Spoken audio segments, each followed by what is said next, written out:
नमस्कार, मैं हूं प्रदीप सेक्रियाल और आप देख रहे हैं न्यूज पीटीएस टीवी।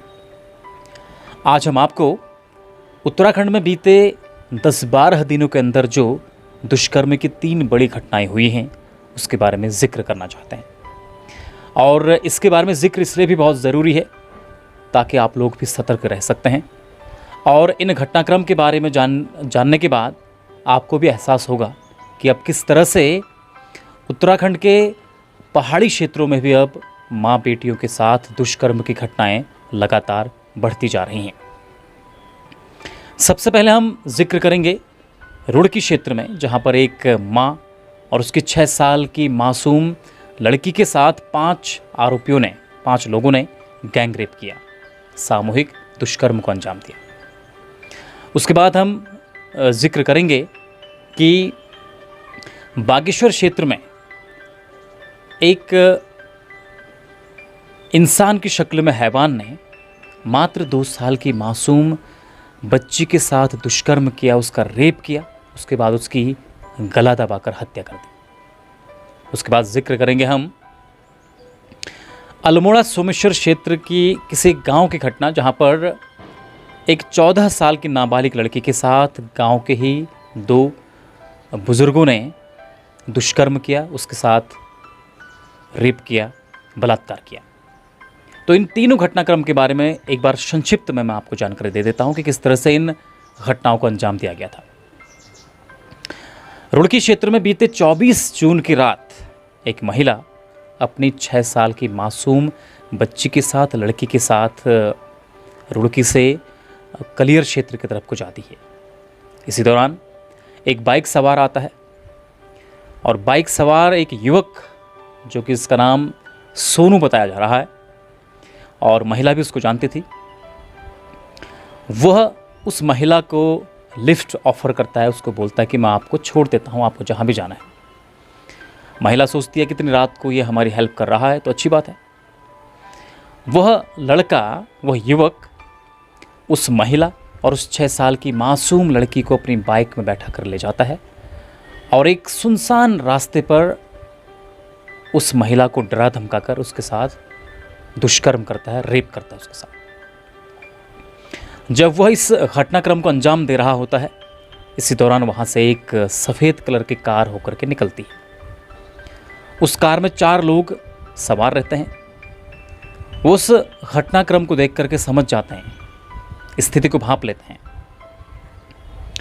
वो अपनी कार रोक लेते हैं और नीचे उतरते हैं और ज़बरदस्ती उस महिला और उस 6 साल की मासूम बच्ची को उठा करके कार में बैठाते हैं और वहाँ से आगे को निकल लेते हैं और आगे मंगलौर बाईपास के पास किसी एक खेत में ले जाकर वहाँ उस महिला के साथ उसे डरा धमकाकर सामूहिक दुष्कर्म करते हैं, गैंग रेप करते हैं, बलात्कार करते हैं।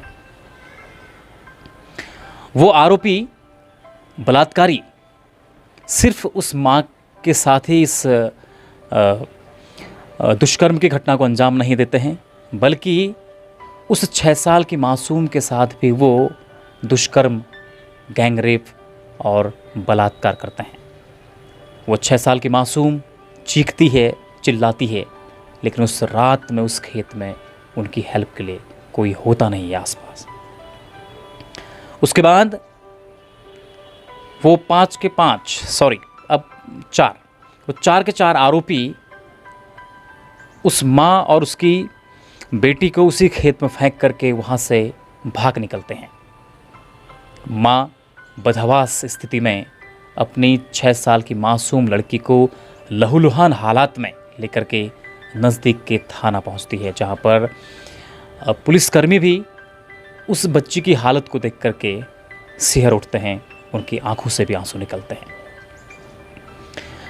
अब पुलिसकर्मी तत्काल बच्ची को लेकर के नज़दीक के अस्पताल पहुंचते हैं, जहां पर डॉक्टर भी उस बच्ची की हालत को देखकर सिहर उठते हैं। फिलहाल उसके 4-5 ऑपरेशन हुए हैं, अभी भी उसका इलाज चल रहा है।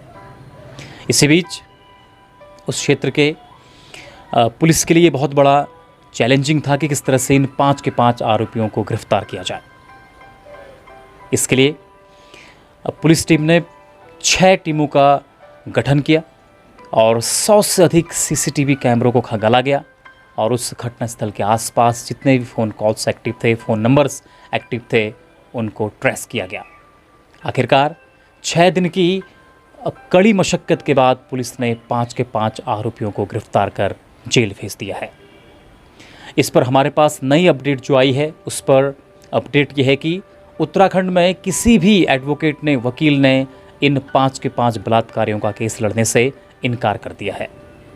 अब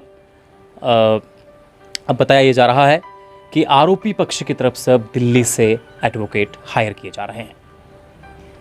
अब बात करते हैं दूसरी घटना की, जो कि बागेश्वर क्षेत्र में हुई थी बीते 18 जून को।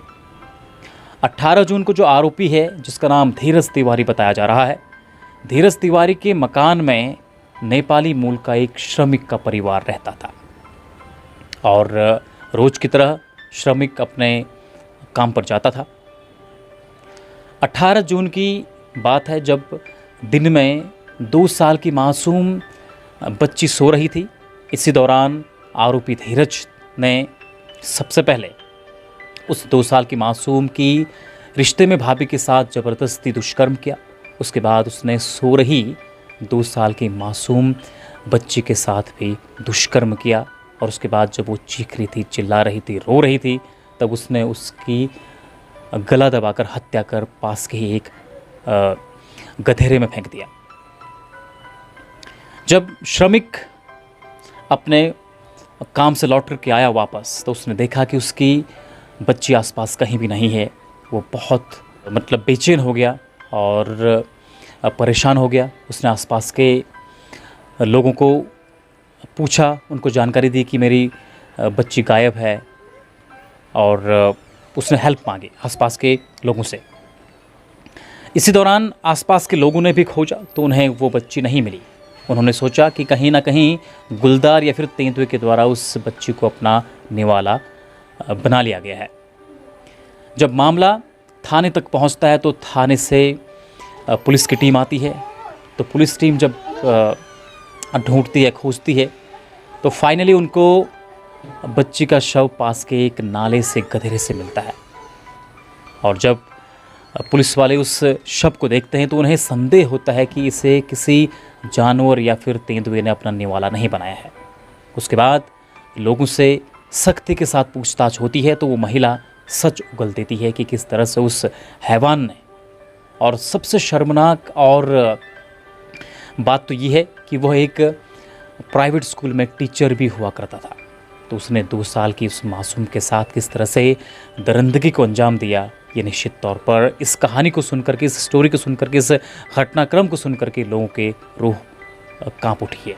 अब जिक्र करते हैं अल्मोड़ा सोमेश्वर क्षेत्र की घटना की, जहां पर बीते 29 तारीख को एक 14 साल की नाबालिग लड़की के साथ गांव के ही 2 बुजुर्गों ने दुष्कर्म की घटना को अंजाम दिया। उसके साथ बलात्कार किया, उसके साथ रेप किया। दरअसल जो 14 साल की स्टूडेंट होती है उसे स्कूल से होमवर्क मिला रहता है, चार्ट का काम उसको करना होता है। और गांव में अक्सर आप देखते हैं कि एक अच्छा माहौल रहता है, मैत्रीपूर्ण एक एटमॉस्फेयर होता है और अपनापन बहुत होता है। और गांव में एक दूसरे के घर पर लोग बिना किसी हेजिटेशन के जाते हैं क्योंकि वहाँ पर इस तरह का माहौल रहता है, अपनापन होता है।